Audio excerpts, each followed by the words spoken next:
Ito guys, ako nang kulong ning mga itik o kinulong ko na yung mga pato ko guys kasi umakyat sa taas. May nagreklamo na kapitbahay. Ako nang gikulong kay maabot tong ibabaw ng mga silingan. Ito kulong niya guys, kulungan. Aking pato. Tapos guys, may good news guys, yung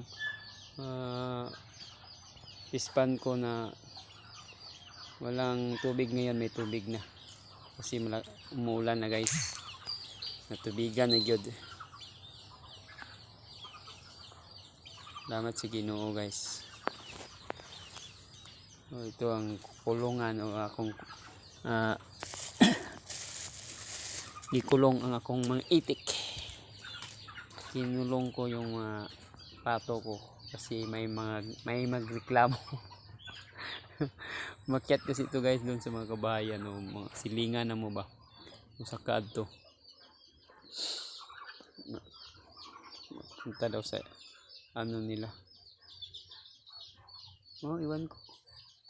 Reklamo sila, pato lamang to. Pato lang to, may tubigan kasi sa taas.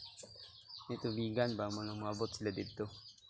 May silingan na mo ato nga sa kabay nga mudong kuno sila mo kumakain ng mga kanin sa labas ng bayan, tapos mag-ipot o mag-iti kung sa Bisaya pa mag-iti guys.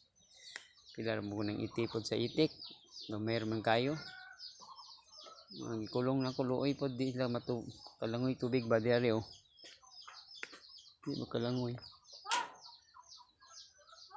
Umana ani na sila kulong guys. Kulungan ko ito,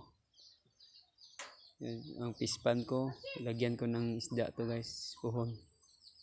Sige guys.